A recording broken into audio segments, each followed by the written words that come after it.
नमस्कार। मैं स्नेहा, आपकी होस्ट, एक बार फिर से आपका स्वागत करती हूँ आपके अपने चैनल डर का घर में। आज जो मैं कहानी आपके लिए लेकर आई हूँ, ये कहानी है बनारस की और ये कहानी है संजय की।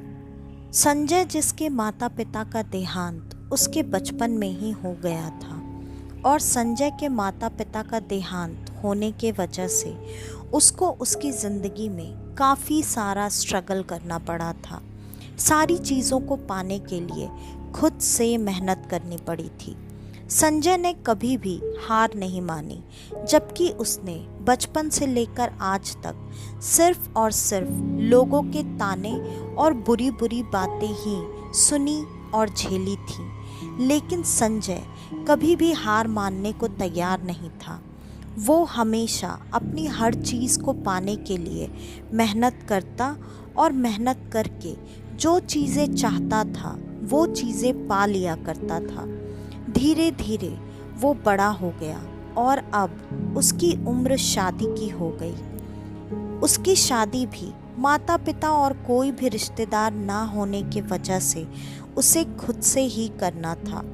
उसे एक बहुत अच्छी लड़की भी मिल गई, जिसके माता पिता उससे उसकी शादी करवाने के लिए तैयार हो गए और कुछ ही दिनों में शादी वगैरह सब कुछ हो गया। सब कुछ अच्छा ही चल रहा था। जैसे कि संजय को बचपन से लेकर आज तक हर चीज़ के लिए बहुत मेहनत करनी पड़ी थी, वैसे ही अब भी उसकी ज़िंदगी में वो स्ट्रगल बरकरार था। और एक और साथी या एक और इंसान उसकी लाइफ में जुड़ने के वजह से अब उसका स्ट्रगल काफ़ी बढ़ गया था। जबकि उसने ये बात बूढ़े बुज़ुर्गों से सुन रखी थी कि पत्नी जब ज़िंदगी में आती है तो काफ़ी कुछ बदल जाता है। वो अपनी किस्मत खुद लेकर आती है, और अगर उसकी किस्मत से होता है तो पति की भी भाग्य में बहुत बड़ा परिवर्तन आता है। लेकिन ये सारी चीज़ें संजय की ज़िंदगी में कहीं ना कहीं अब झूठी और बकवास बातें ही साबित हो रही थीं। बनारस में ही एक ऐसा घाट है जिस घाट पर अघोरी हमेशा अपना पूजा पाठ और तपस्या किया करते हैं। संजय उसी घाट के आसपास अक्सर जब भी टूट जाया करता था या हार जाया करता था तो वहाँ जाकर वो दूर से ही उन लोगों को बैठकर देखता, और पता नहीं उसे क्या शक्ति मिलती या फिर उसे ऐसा क्या महसूस होता जिसकी वजह से वो अगले दिन पूरा जोश के साथ भरकर वापस से अपना स्ट्रगल शुरू कर देता था। अब उसकी शादी को लगभग 5 साल बीत चुके थे, लेकिन उसके इतना जी तोड़ मेहनत करने के बाद भी उसके ज़िंदगी में कोई ख़ास परिवर्तन नहीं आ रहा था। वो काफ़ी परेशान हो चुका था। धीरे धीरे हालत और ख़राब होती जा रही थी। अब संजय के मन में ये बार बार ख्याल आता कि उसे ये दुनिया और सब कुछ त्याग देना चाहिए। मतलब उसके दिमाग में कहीं ना कहीं संन्यास का ख्याल आने लगा था।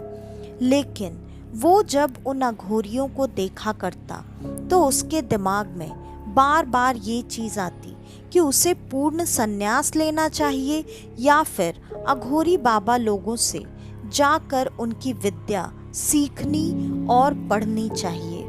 उसने इन चीज़ों के बारे में काफ़ी सारी बातें सुन रखी थी कि अघोरी बाबा बहुत शक्तिशाली होते हैं। वो जो चाहें, जैसा चाहें, जब चाहें पा सकते हैं, लेकिन वो संसार से पूरी तरह से कटे हुए होते हैं, इसलिए उन्हें इन चीज़ों की ज़रूरत कभी नहीं पड़ती। काफ़ी दिनों तक सोच विचार करने के बाद अब संजय के मन में ये ख्याल आ चुका था कि उसे पूर्ण संन्यास नहीं लेना, बल्कि उसे अघोरी विद्या सीखनी है। इसके लिए वो उसी घाट पर बाबा जी लोगों के पास पहुंच गया और उनसे मिन्नतें करने लगा। उन लोगों ने उसको काफ़ी समझाने की कोशिश की कि अगर तुम गृहस्थ जीवन में हो तो इन चीज़ों में आना सही नहीं है, क्योंकि तुम्हारी ज़िंदगी अब अकेले तुम्हारी नहीं है, तुम उसमें किसी और को भी लेकर चल रहे हो। और अगर तुमने तुम्हारी ज़िंदगी में ऐसा कोई फैसला कर लिया तो फिर ये अच्छा नहीं होगा, क्योंकि उससे तुम्हारी पत्नी के भी जीवन पर काफ़ी असर पड़ेगा। वो तुम्हारे बिना अकेली रह जाएगी। लेकिन संजय शायद मन में बहुत ज़्यादा पक्का इरादा करके उन लोगों के पास आया था कि अब चाहे जो भी हो जाए उसे ये विद्या सीखनी ही है। बाबा जी लोग इतनी आसानी से किसी को अपना शिष्य नहीं बनाते हैं। जिस इंसान को वो अपना शिष्य चुनते हैं उसमें कुछ ना कुछ ऐसी खूबी होनी चाहिए कि उन्हें ये बात पता चले कि ये इंसान किसी मतलब से इस विद्या को सीखने नहीं आया है। लेकिन संजय के मन में कहीं ना कहीं एक मतलब तो था ही।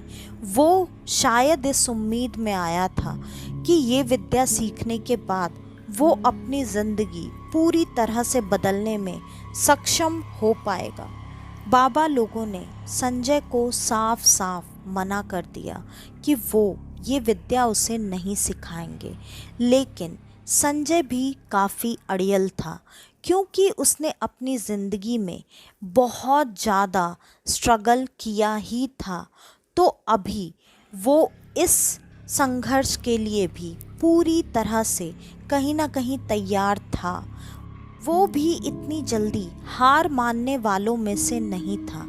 इसलिए संजय बाबा लोगों के पीछे पड़ा ही रहा और बार बार जहाँ पर वो साधना किया करते थे वो उस घाट पर हर बार पहुँच जाता और उनके बगल में ही आसन लगाकर जैसे वो जो भी पूजा किया करते उन पूजा को देखा करता या फिर ध्यान लगाने की कोशिश किया करता था।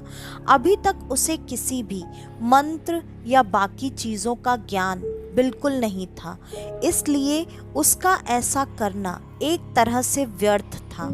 फिर भी संजय लगा रहा और हर दिन उन लोगों को मनाने की कोशिश करता रहा। धीरे धीरे करीब 6 महीने बीत जाने के बाद बाबा लोगों ने उसके ना हार मानने की जो इस तरह से दृढ़ संकल्प था उसको देखकर वो भी अब उसको ये शिक्षा देने के लिए तैयार हो चुके थे। और जो उन सारे अघोरियों में सबसे श्रेष्ठ अघोरी थे, मतलब उन सबके गुरु, उन्होंने कहा कि ठीक है, इन चीज़ों के लिए तुम्हें पूरी तरह से तुम्हारे घर और परिवार का त्याग करना पड़ेगा। संजय इस चीज़ के लिए तो पहले से ही तैयार था। उसने कहा ठीक है, आप जैसा कहें मैं वो सब करने के लिए तैयार हूँ। और संजय ने बाबा के कहे अनुसार घर को और अपनी पत्नी को पूरी तरह से त्याग दिया। लेकिन जाने से पहले अपनी पत्नी को वो जाकर मिलकर सारी बातें बता कर आया। उसकी पत्नी बहुत रोने लगी और उसने अपने पति की काफ़ी मिन्नतें की, लेकिन संजय ये पहले से तय कर चुका था। इसलिए संजय अपनी पत्नी की बातों में बिल्कुल नहीं आया।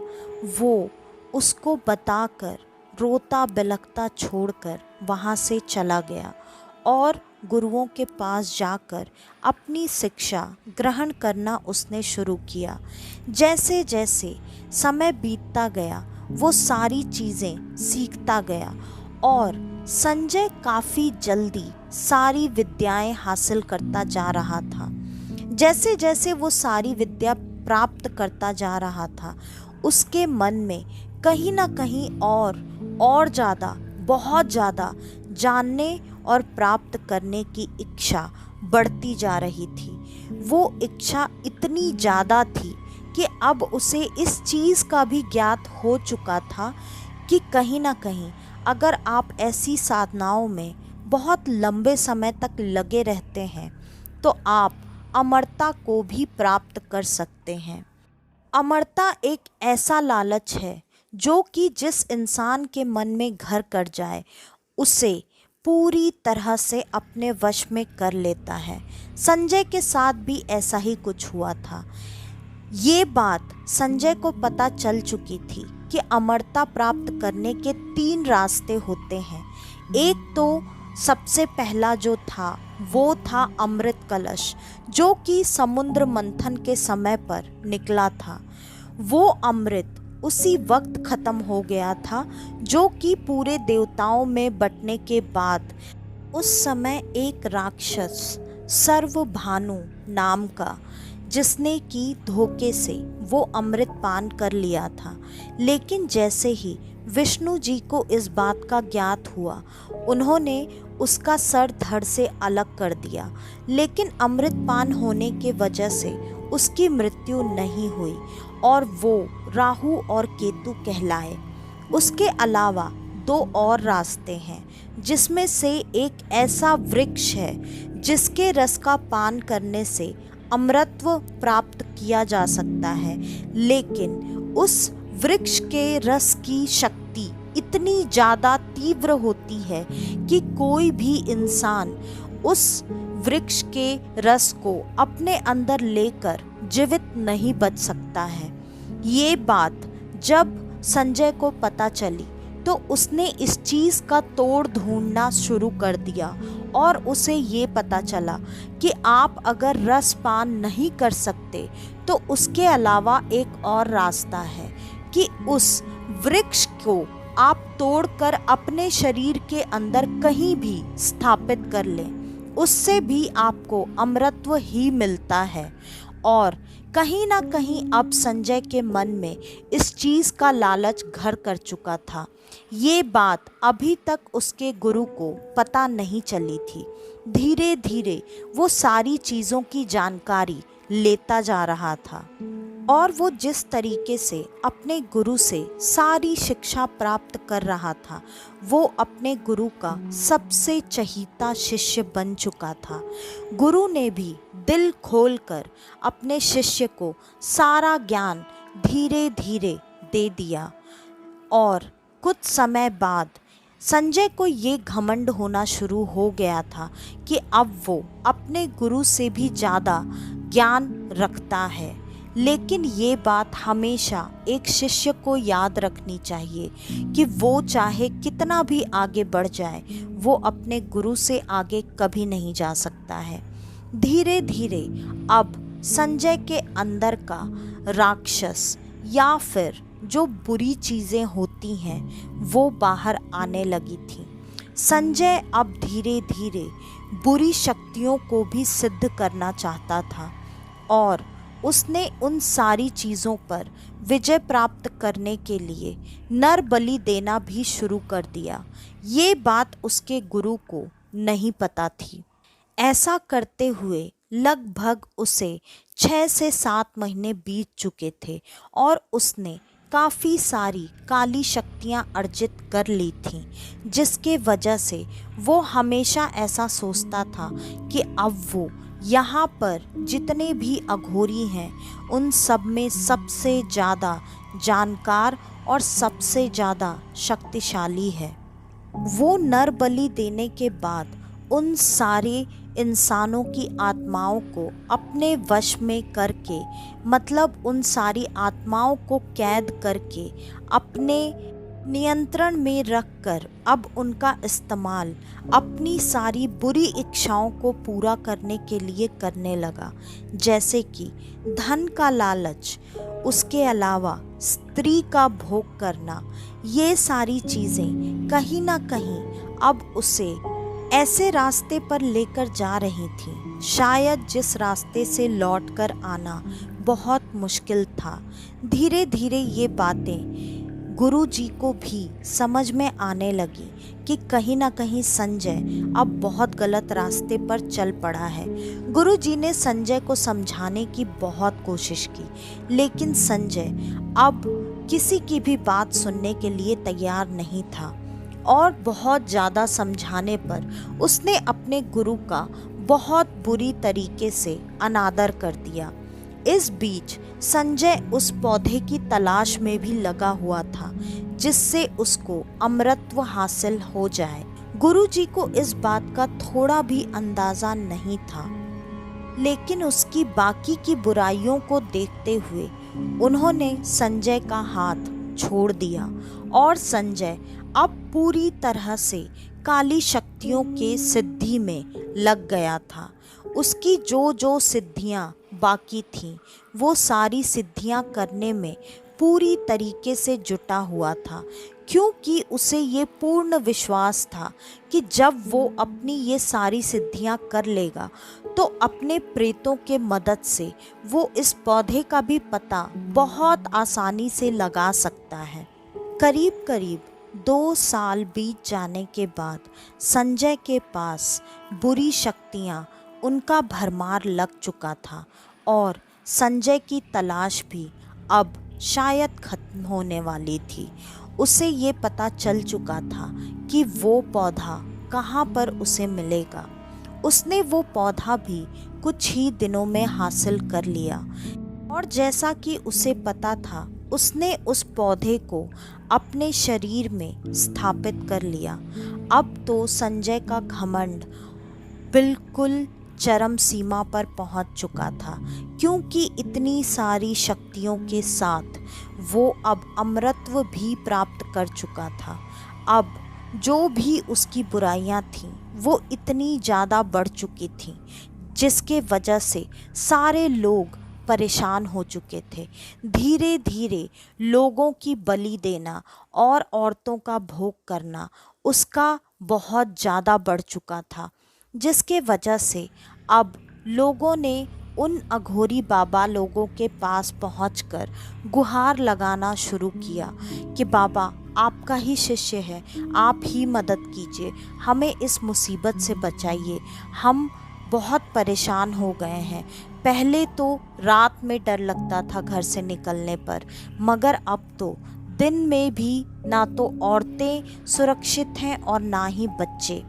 ये सारी बातें कहीं ना कहीं बाबा जी को पहले से ही ज्ञात थी, लेकिन लोगों के इस तरह से मदद मांगने पर वो मना नहीं कर सकते थे और बाबा जी ने ये तय किया कि वो अब संजय का अंत कर देंगे, क्योंकि अगर वो जिंदा रहा तो शायद सारे लोग यहाँ पर बचे ही नहीं। इसलिए बाबा जी एक शक्ति ऐसी जानते थे जिससे कि वो अपने शरीर से अपने सूक्ष्म शरीर को अलग करके किसी भी दूसरे शरीर में प्रवेश करवा सकते थे और बाबा जी ने इसी शक्ति का उपयोग करते हुए संजय के शरीर में ऐसे दिन पर प्रवेश किया जिस समय आसानी से वो बिना संजय के पता चले उनके शरीर में प्रवेश कर सकते थे और उन्होंने संजय के शरीर में प्रवेश करके उस पौधे का पता लगाया। वो पौधा उसके शरीर में मिल गया, लेकिन उस पौधे को लेकर बाहर निकलना बहुत मुश्किल था, जिसके वजह से बाबा जी ने अंदर ही उस पौधों के पत्तों का रस निचोड़ कर निकालना शुरू किया। बाबा जी को ये अच्छे से पता था कि अगर वो ऐसा करते हैं तो संजय के साथ साथ उनकी भी मृत्यु हो जाएगी, लेकिन उन्हें सारे लोगों की जान बचानी थी, तो उन्होंने ये करना ही सही समझा और उन्होंने वैसा ही किया। देखते ही देखते जैसे उन्होंने सारे पत्तों का रस निचोड़कर उसके शरीर के अंदर निकालना शुरू किया, संजय का शरीर पूरी तरह से अंदर से जलने लगा और ज्वालामुखी की तरह फट गया। वहाँ पर उसका शरीर फटने के बाद वो एक लावे की तरह बनकर उस जगह पर गिर गया। जितनी दूर वो लावा गिरा था उतनी दूर की धरती पूरी तरह से जलकर काली हो चुकी थी। कहीं ना कहीं शायद संजय की काली शक्तियों का भी ये असर था। बाबा जी की भी मृत्यु इस चीज़ में हो चुकी थी, लेकिन कहीं ना कहीं अब सबको ये तसल्ली थी कि उनको संजय के इस बुरे तांडव से अब छुटकारा मिल गया है, लेकिन शायद ऐसा नहीं होने वाला था, और इतनी आसानी से तो बिल्कुल नहीं। कुछ समय तक तो सब कुछ ठीक चला, लेकिन कुछ महीने बीतने के बाद लोगों के घर में अजीब अजीब सी चीज़ें होने लगी। जिस जिस घर से उसने जिन जिन लोगों की बलियां दी थीं, उन सारे लोगों को अब उनके घरों में मरे हुए लोगों की आत्माएं दिखने लगी थीं, क्योंकि संजय के मरने के बाद जो भी आत्माएं उसकी कैद में थीं, वो सारी आत्माएं अब आज़ाद हो चुकी थीं। और मरने के बाद लोगों को इस चीज़ का एहसास नहीं होता है कि कौन उनका अपना है और कौन पराया। वो हर किसी को अपनी प्रवृत्ति के अनुसार नुकसान पहुंचाते ही हैं। लोगों के लिए अब ये बहुत बड़ी मुसीबत आ गई थी, क्योंकि जब तक संजय जिंदा था सिर्फ वो ही था परेशान करने वाला, लेकिन उसके कैद में जो इतनी सारी आत्माएं थीं, एक साथ उन सारी आत्माओं को ऐसे मुक्ति मिलने पर वो सारी आत्माएं अब पूरी तरह से सारे परिवार पर या पूरे बनारस पर एक प्रकोप की तरह टूट पड़ी थी। अब इस चीज़ का समाधान करने के लिए गुरुजी भी वहाँ पर नहीं थे, लेकिन संजय के बाद अगर गुरुजी का कोई सबसे प्रिय शिष्य था तो वो थे धर्मेंद्र, और उनकी भी शक्तियाँ बहुत ज़्यादा थीं। गुरुजी के जाने के बाद उन्होंने ही गुरुजी का स्थान संभाला था, और उनके भी पास बहुत सारी सात्विक शक्तियाँ थीं, जिससे कि उन्हें पता था वो इन चीज़ों का निवारण कर सकते हैं। लेकिन उसके लिए उनकी एक आखिरी साधना थी, जो कि गुरुजी ने उनको सिखाई तो थी, लेकिन वो साधना उन्होंने पूर्ण नहीं की थी। वो साधना पूर्ण करने के लिए उनको अभी लगभग 1 महीने का और समय बचा हुआ था। उन्होंने सारे लोगों को यही सांत्वना देते हुए कहा कि आप लोग चिंता ना करें। उसके अलावा वो बाकी लोगों की सुरक्षा के लिए जो चीज़ें कर सकते थे, उन्होंने वो चीज़ें की, और कहीं ना कहीं आत्माओं का प्रकोप थोड़ा कम हो गया था। हाँ, बस ये था कि लोगों को रात होने के बाद, मतलब सूर्य ढलने के बाद, अपने घरों से निकलने की अनुमति नहीं थी। उन्होंने लगभग सारे घरों का बंधन कर दिया था, जिससे वो रात्रि काल में अपने घरों में रहकर सुरक्षित रह सकते थे। जैसे तैसे 1 महीना निकल गया और उनकी वो साधना भी पूर्ण हो गई। उनकी वो साधना पूर्ण होने के बाद अब उनके पास इतनी शक्तियाँ आ चुकी थीं कि वो इतनी सारी आत्माओं को एक साथ बांध कर मुक्त करवा सकते हैं। लेकिन इसके लिए उन्हें अभी 21 दिन का और हवन करने की ज़रूरत थी। वो हवन उन्होंने शुरू कर दिया।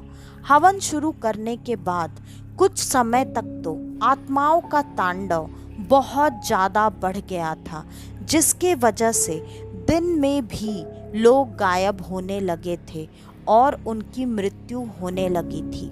लेकिन इस चीज़ को अब वो रोक नहीं सकते थे, क्योंकि उनको उनकी पूरी शक्ति का इस्तेमाल उस हवन को पूर्ण करने में लगाना था। इसलिए उन्होंने सारी चीज़ें वैसी ही छोड़ दी, और 21 दिन के संपूर्ण हवन के बाद उन्होंने सारी आत्माओं को एक साथ बांध लिया। और उन आत्माओं को बांधने के बाद उनकी मुक्ति के लिए उनको जो जो विधि करनी चाहिए थी, वो विधि उन्होंने उसी रात में पूरी कर दी, और सारी आत्माओं को मुक्ति एक साथ एक ही रात में मिल गई। उस दिन के बाद से वहाँ पर पूरी तरह से शांति हो गई। हाँ, लेकिन आज भी उस घाट पर अब किसी भी ऐसे नॉर्मल इंसान का जाना पूर्ण रूप से वर्जित है, क्योंकि संजय के ऐसे बुरे व्यवहार के बाद अब वो अघोरी ऐसे किसी भी इंसान पर कभी भी भरोसा नहीं करते हैं। हाँ, अगर आज भी किसी को मदद चाहिए और वो उनके पास मदद के लिए जाएं, तो वो मदद आज भी वैसे ही करते हैं। लेकिन अगर कोई इस तरह उनके पास जाकर किसी साधना या सिद्धि के बारे में जानना चाहे, तो फिर वो खुद अपनी मौत के पास चलकर जा रहा है। आज की ये कहानी यहीं पर ख़त्म होती है। आपको हमारी आज की ये कहानी कैसी लगी, हमें कमेंट करके बताना बिल्कुल भी मत भूलिएगा। और अगर आपको हमारी आज की ये कहानी पसंद आई है, तो हमारी पिछली कहानियों को भी सुनकर उस पर भी अपना कमेंट देना बिल्कुल न भूलें। और हमारे इस चैनल को लाइक, शेयर और सब्सक्राइब ज़रूर कर दें, क्योंकि हमें आपके बहुत सारे सपोर्ट और प्यार की ज़रूरत है। और अगर आपके पास आपकी ऐसी कोई कहानी हो, डिस्क्रिप्शन में दिए ईमेल आईडी या इंस्टा आईडी पर आप हमें आपकी वो कहानी भेज सकते हैं, और चाहें तो हमें इंस्टा पर फॉलो भी कर सकते हैं। तो आज के लिए बस इतना ही। मैं स्नेहा, आपकी होस्ट, आज के लिए लेती हूँ अलविदा। कल वापस से आपसे मिलने आऊँगी और आप सबको लेकर जाऊँगी कुछ जाने अनजाने किस्से कहानियों के सफ़र पर, आपका अपना डर का घर में। तो कल तक के लिए नमस्कार।